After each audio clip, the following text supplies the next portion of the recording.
विगत 4 साल से जो है पॉलिटिकल एक्टिविटी में, सामाजिक कार्य में मैं एक्टिव हूँ। पूरे वैशाली विधानसभा क्षेत्र में एक भी ऐसा कंपनी नहीं है जहाँ पे 50 आदमी काम कर सके। पूरे वैशाली विधानसभा क्षेत्र में एक भी नगर पंचायत नहीं है। पर्यटन की बात करिएगा तो पर्यटन का हमारे यहाँ स्थिति है कि सब चीज है और होने के बाद भी लोग नहीं आते हैं। इसके बहुत बड़े महत्वपूर्ण कारण है, हमारे यहाँ से विधायक होते हैं वो परिवहन मंत्री होते हैं, हमारे यहाँ से विधायक होते हैं वो शिक्षा मंत्री होते हैं। उसके बाद भी हमारे यहाँ से परिवहन मंत्री होने के बाद भी पूरे वैशाली विधानसभा क्षेत्र में, खासकर वैशाली की बात करिए तो एक भी डायरेक्ट वैशाली लोग आएंगे हमारे यहाँ तो ऑटोमेटिक वहाँ के पर्यटन का भी विकास होगा। तो ये सब इस तरह के बहुत सारी समस्या है वैशाली में। आप नल जल की योजना को लीजिए, तमाम जगह नल लगा हुआ है, जल नहीं मिलेगा आपको। आप मनरेगा, मैं मनरेगा यूनियन का राष्ट्रीय प्रभारी हूँ।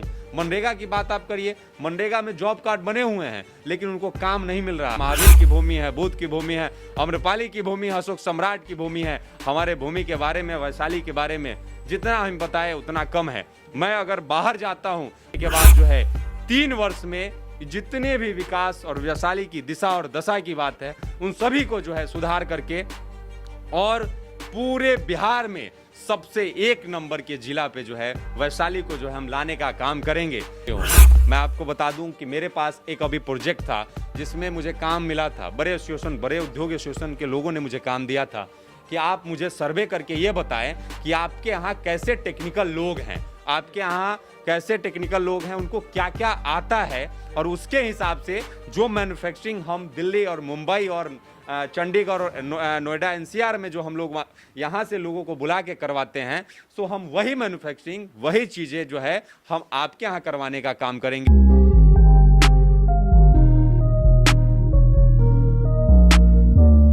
नमस्कार, आप भारत लाइव देखना शुरू कर चुके हैं। हमारी जो चुनावी यात्रा की जो टीम है लगातार अलग अलग क्षेत्रों में भ्रमण करते हुए, बिहार के अलग अलग विधानसभा क्षेत्रों का भ्रमण करते हुए अब जो है वैशाली जिले में पहुंच चुकी है। वैशाली विधानसभा क्षेत्र में अभी हम लोग हैं और लगातार यहाँ का भी जो समीकरण है बेहद जो है दिलचस्प होने वाला है। पिछले 15 साल से यहाँ एनडीए खेमे से जदयू के यहाँ पे विधायक रहे हैं, लेकिन क्या कुछ भाव है वो तो लगातार देख रहे होंगे। जनता के बीच क्या माहौल है, भारत लाइव की टीम लगातार आपको दिखा रही है। इस बार फिर से एनडीए खेमे से तो प्रत्याशी है ही, साथ ही साथ निर्दलीय लोग भी जो हैं लगातार ट्राई कर रहे हैं। इसी क्रम में जो है बहुत सारे नाम जो है आगे आ रहे थे।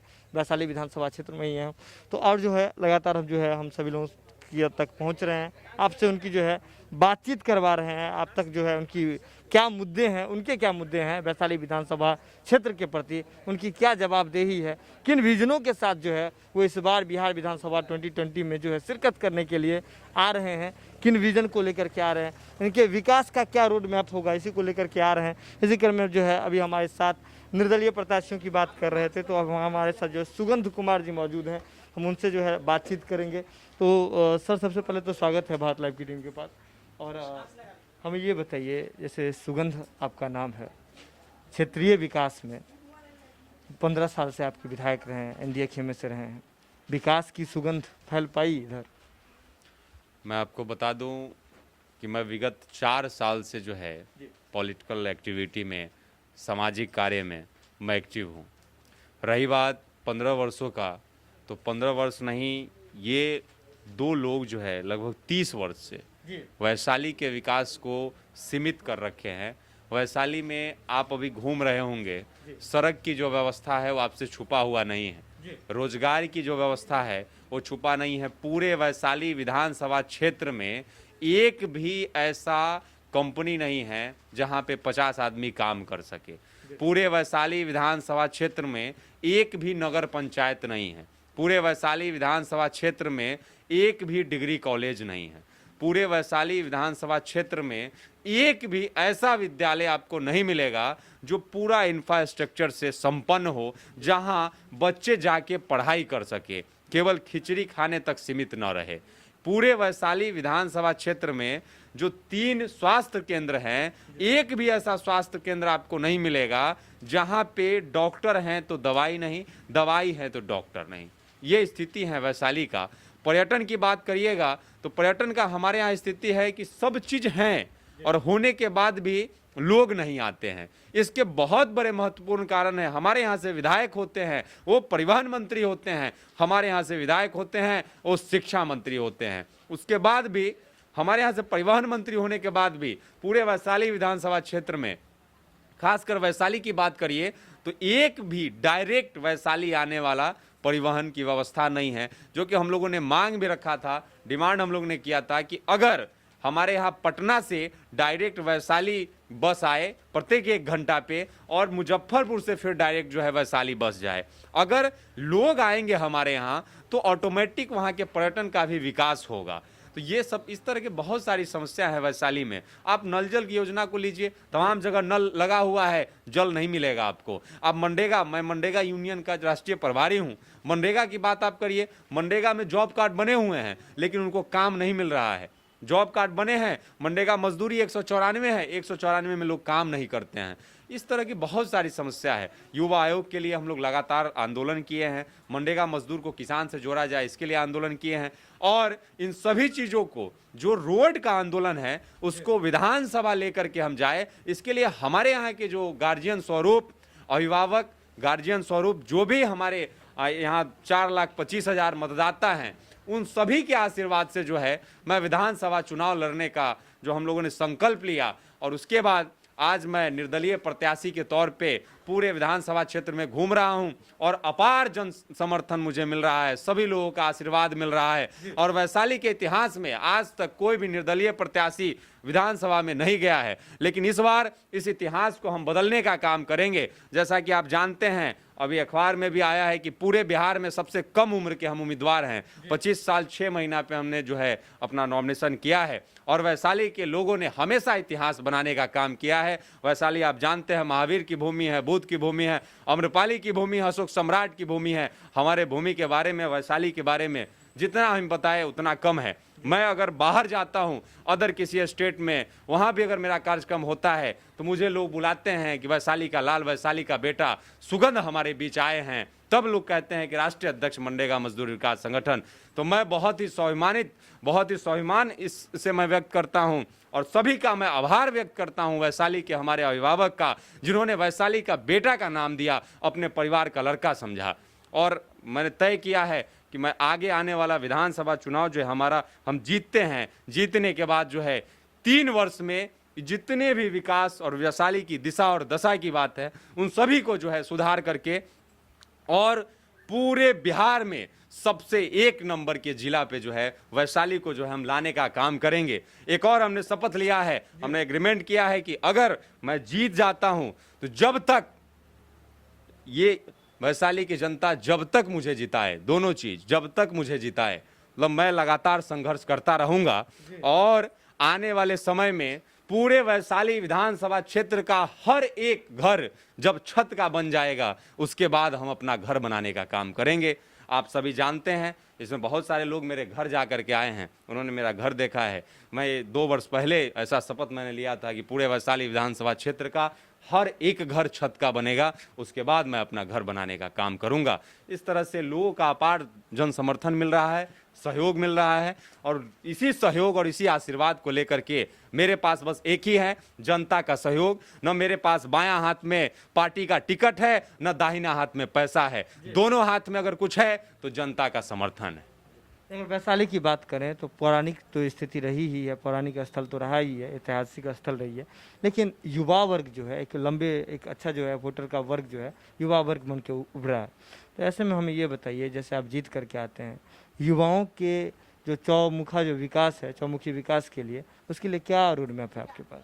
अभी पिछले कई एक सभा में हमारे सहयोगी भी बहुत सारे लोग रहे हैं, जिसमें मैं कई एक बड़े इंडस्ट्रीज के ऑनर को और नोएडा उद्योग एसोसिएशन के अध्यक्ष को, मुंबई से भी कई उद्योगपति को हम यहाँ पे लाए हैं, और उन लोगों को भी सभा में हम भाग दिलवाए हैं, और उन लोगों से हम आश्वासन लिए हैं, और सारे लोग मेरे टच में हैं। आप जानते हैं कि 1.8% जो है पूरे भारत में सरकारी नौकरी लोग करते हैं।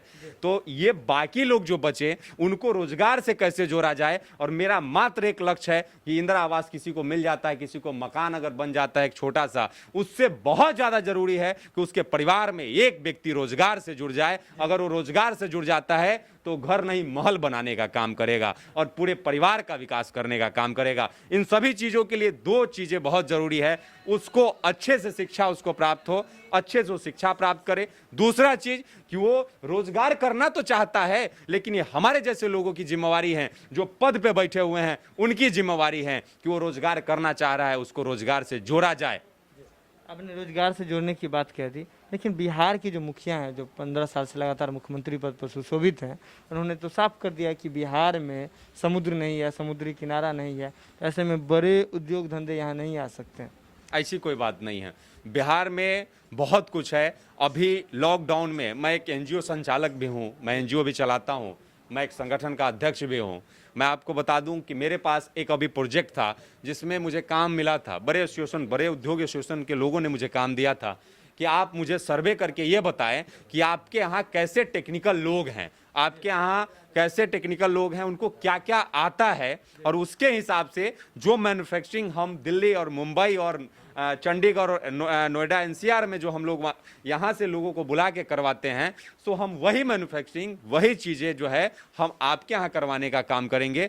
केवल हमारा सोच सही नहीं है, संकल्प सही नहीं है, किसका, जो ऊपर जो मुखिया बैठे हुए हैं उनका सोच और संकल्प सही हो जाए तो ऐसा नहीं कि समुद्र पे ही ज़रूरत है। आप देखते हैं कि सड़क का ऐसे भी जो है बहुत सारी चीज़ों का विकास हो सकता है। हमारे जस्ट बगल में आपसे कह रहे हैं कि हावड़ा है, हमारे बहुत नज़दीक। अगर हम बात करते हैं कि नोएडा की बात करते हैं, नोएडा किस समुद्र तट से जुड़ा हुआ है, नोएडा किस समुद्र तट से जुड़ा हुआ है जो नोएडा का इतना विकास हुआ। हम बात करेंगे गोरेगांव का, वो किस समुद्र तट से जुड़ा हुआ है। हाँ ठीक है, मैं मानता हूं कि मुंबई समुद्र तट से जुड़ा हुआ है, सूरत समुद्र तट से जुड़ा हुआ है, लेकिन अगर हम बात करेंगे वही भुवनेश्वर का, हम बात करेंगे चेन्नई का, हम बात करेंगे बेंगलोर का, हम बात करेंगे हैदराबाद का, तो फिर आप कहेंगे कि अब इन सभी जगह के कुछ नज़दीक जो है, नियरेस्ट जो है, आपसे कह रहे हैं कि गंगा समुद्र है, तो हमारे भी नियरेस्ट हावड़ा है, हमसे बहुत ज़्यादा दूरी पे हावड़ा नहीं है।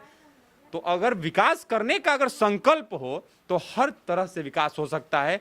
युवाओं के लिए और जो हमारे छात्र हैं उनके लिए हमारा मांग भी है कि सरकार जो है मैट्रिक पास जो बच्चे करते हैं उनको 5,000 रुपया प्रति माह दिया जाए, और मैट्रिक पास करने के बाद अगर उनको सर्विस नहीं मिलता है तो 25 से 35 साल तक के जो युवा हैं उनको 7,000 रुपया प्रति माह बेरोजगारी भत्ता दिया जाए। इसके लिए हम लोग बहुत सारा आंदोलन भी किया है। दूसरा कि जो मनरेगा मजदूर हैं उनको किसान से जोड़ा जाए और किसान को मनरेगा मजदूर से जोड़ा जाए, ताकि किसान को मजदूर मिलेंगे और मनरेगा मजदूर को काम मिलने लगेगा। साथ ही 194 को बढ़ा करके 350 रुपया किया जाए। इस तरह के बहुत सारे आंदोलन हमने किया है।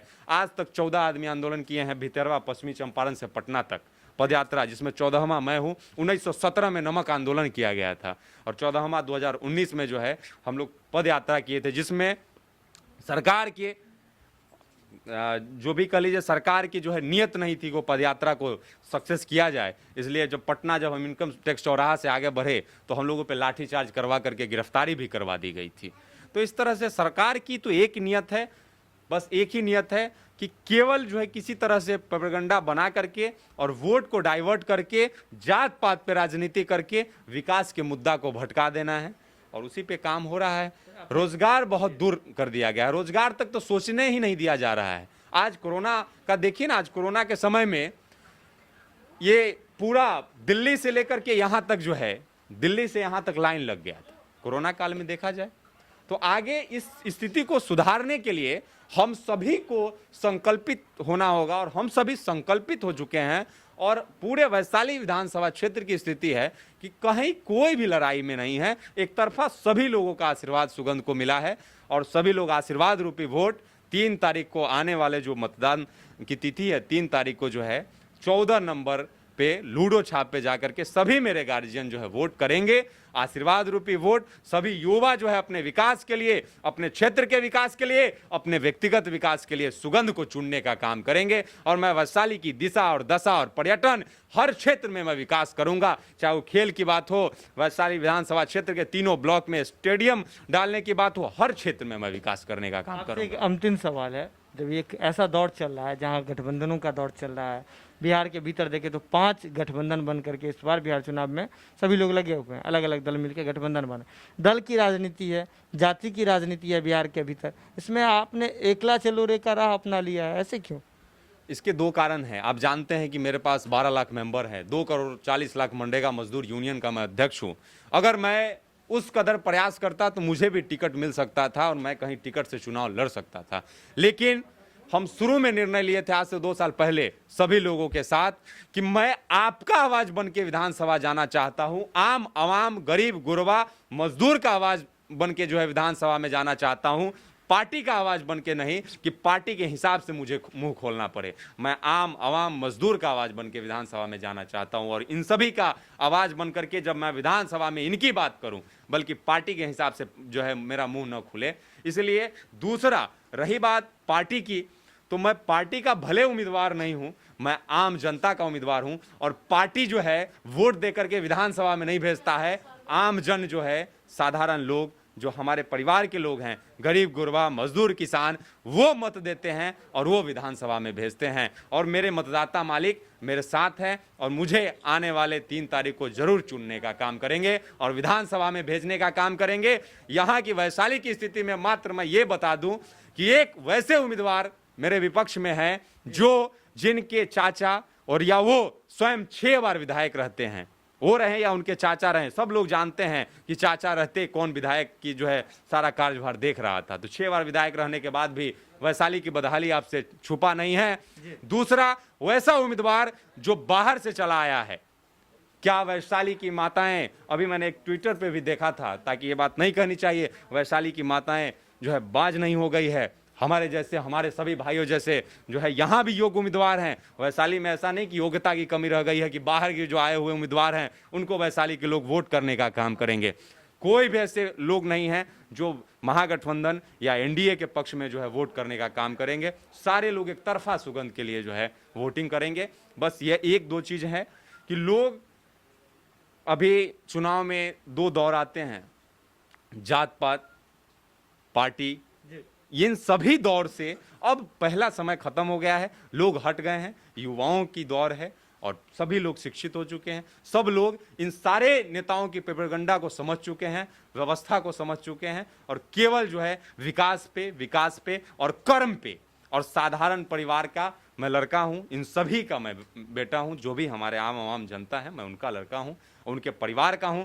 मैं आपको इतना बता दूं सर कि मैं एक साधारण गरीब किसान परिवार से मैं आता हूं। मेरे पिताजी जो है साधारण किसान थे और मैं मेहनत करके जो है अपना जगह बनाया और मैं आज भी काम कर रहा हूं और कल भी काम करता रहूंगा। आज भी 17-18 घंटा काम करता हूं, कल भी मुझे काम करना पड़ेगा और मैं काम करूंगा।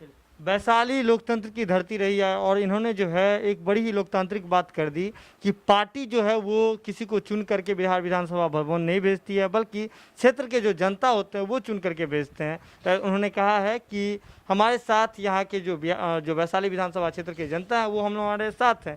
तो ऐसे में जो इन्हें विश्वास है कि जनता जो है इन्हें बिहार विधानसभा भवन तक पहुँचाएगी। ये सीधे तौर पर इनका कहना था कि हम गरीबों की, शोषितों की और जो क्षेत्र की जनता है उनकी आवाज़ बनना चाहते हैं। खबरों का सिलसिला लगातार भारत लाइव पे जारी है। बिना मिलावट की खबर के लिए आप लगातार देखते रहिए भारत लाइव। तब तक के लिए दीजिए इजाजत, नमस्कार। करियर इंस्टीट्यूट के साथ शिखर करियर इंस्टीट्यूट पूर्वी भारत में एकमात्र कोचिंग संस्थान जो एक्सक्लूसिवली है मेडिकल एंट्रेंस एग्जाम के लिए।